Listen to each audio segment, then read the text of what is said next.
anyone, and they don't just think of wireless as mobile anymore.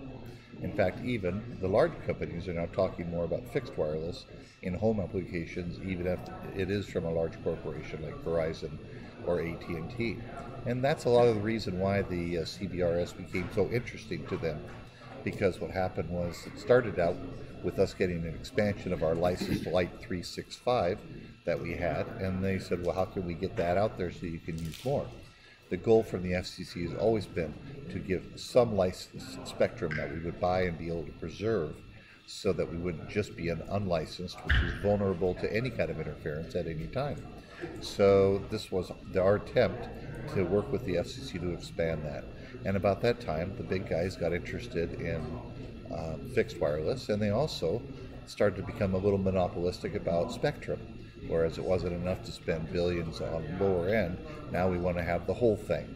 And so they, with their massive lobbying power, started working on the FCC, and the first one they convinced was the person that Commission Chairman Ajit Pai gave responsibility for the project, which was Commissioner O'Reilly. Commissioner O'Reilly is quite convinced that the large guys should continue to prevail in pretty much everything, whether it's because of the large funds that they pay the FCC or for whatever reason he has.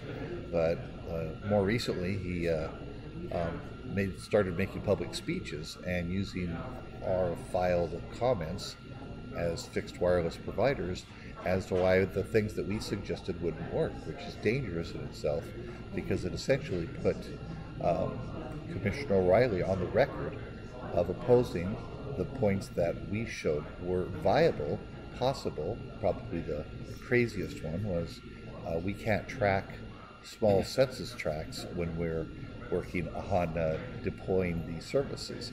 So instead of doing the old way like we did before, now it's just do counties, which is the one that was a compromise by the big guys who really wouldn't just buy it all anyway. So now if it's by counties, it makes more sense for the big guys to buy them, and his reason for not wanting to do what we want, census tracts, which better addresses rural America, and it gives them the chance to buy the in the city stuff and us the chance to buy the rural stuff. Because otherwise, if it was by county, the big guys would buy it, not deploy in the rural areas like they haven't yet, and that would be lost for use from the fixed wireless providers as well. So we're just trying to fight the fight and oppose these things that Commissioner O'Reilly is saying, because how hard is it on a database to track census tracts or counties? It's a database. We're much further along in computer database manipulation than we used to be, and it should be simple. I think it's a ridiculous argument, as are many of his counter arguments as to why we shouldn't do it.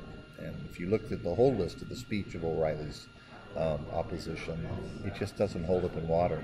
And we're 14 days away from a vote, Alex. That means... And I think the public, though, needs to appreciate this, is that, for years and years, as internet technology became a more household name and people were using dial-up, it was the small businesses that came into these rural areas and brought internet technology to the public. And then broadband became an issue, and the big carriers were focused on what they call the donut hole.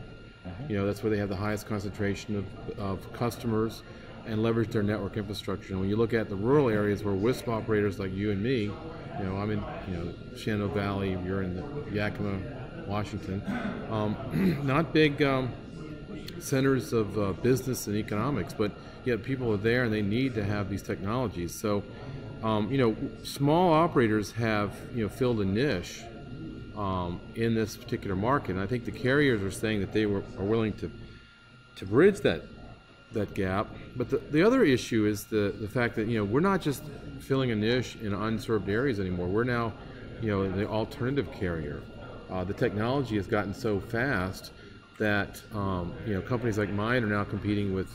Well, we're competing with DSL easily. The phone company's DSL copper infrastructure is so antiquated, we can blow doors off of that. And now we're also competing against cable, which has historically been the fastest technology, as well as fiber in some cases. It's a cost-effective solution, but I think that both the advocates for small businesses and the opponents for small business in this particular area have missed the point that in all the geographic areas of the country, diversity of communications, diversity of competition is important, because it allows for people to have options. The big carriers are going to do their cookie cutter solution, no doubt, but we as small businesses are able to be a little more intimate with our customer and provide a different level of service. And so it's good for the consumer, and that's the bottom line. Who is the constituent of the FCC? And that is the consumer of these products. And so I think they kind of missed that point. I think Ajit and Mike O'Reilly were all starstruck by the big numbers that were quoted to them by CTIA in the cable industry, as far as money and impact to the economy. But in reality, small businesses are having a greater impact today because we're doing it now.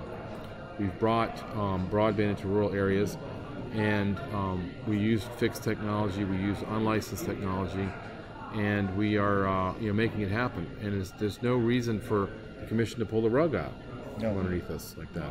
Nope, they weren't. And as you said, the small businesses who started the internet. I mean, I was doing dial-up internet before companies like Charter were even in business. And the phone company, they told me the internet was a fad, and they weren't even interested in giving me dial-up lines back in the old days. And when we went to our wireless, we were no threat because the technology of wireless was so much slower.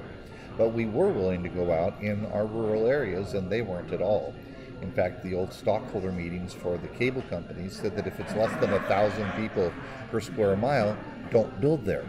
And that left us that exclusive market, and those people got used to the local representation of having a guy down the street that they could call if they had wireless. And then thank goodness to the industry for trying to keep up, and the FCC for allowing us to have enough of the unlicensed spectrum. The speeds got faster and faster, and now we're getting to the point we can do connections to the home with a gigabit if need be, although it's really been always a silly argument for the cable companies because the average internet user couldn't use more than 15 megs if they wanted to. That's why they sell such big packages, because nobody uses them. But they sound bigger, so it sounds impressive. But meanwhile, we're able now to go into the city and offer 15, 20 meg plans, and people go, let's give the local guys a try instead of the big cable company.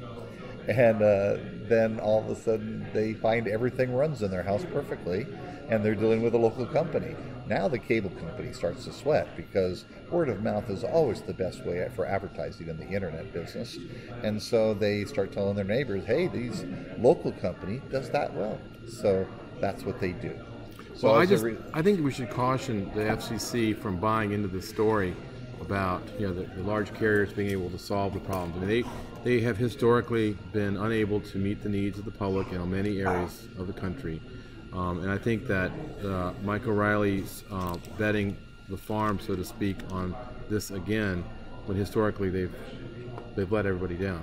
Politicians are always going to be relying on the big guys because they donate better, and so their elections for their elected officials are going to get more ears on them, and also because small business owners are almost like herding cats, and regulatory people want consistency among everybody. Yeah. And so when you've got a lot of small internet providers out there doing their own thing, being creative and innovative, like the FCC claims they want in the first place, until we do it, and then that's different. So then they worry about that. So it's really a double-edged sword. I think O'Reilly favors on the side of the corporate side, where he just favors the big guys because they're homogenous, they're easy to work with, and they keep the regulators happy and with one goal.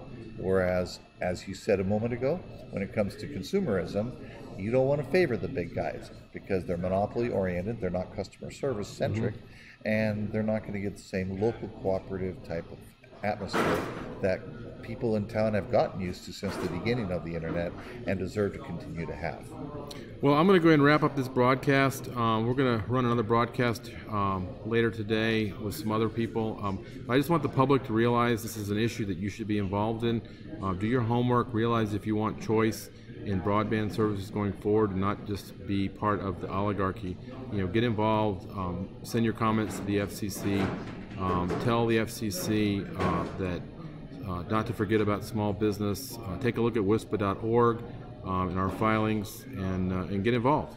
So, Forbes, thanks a lot for being on my broadcast today, and I will see you guys later. Thanks for having me, Alex. Bye.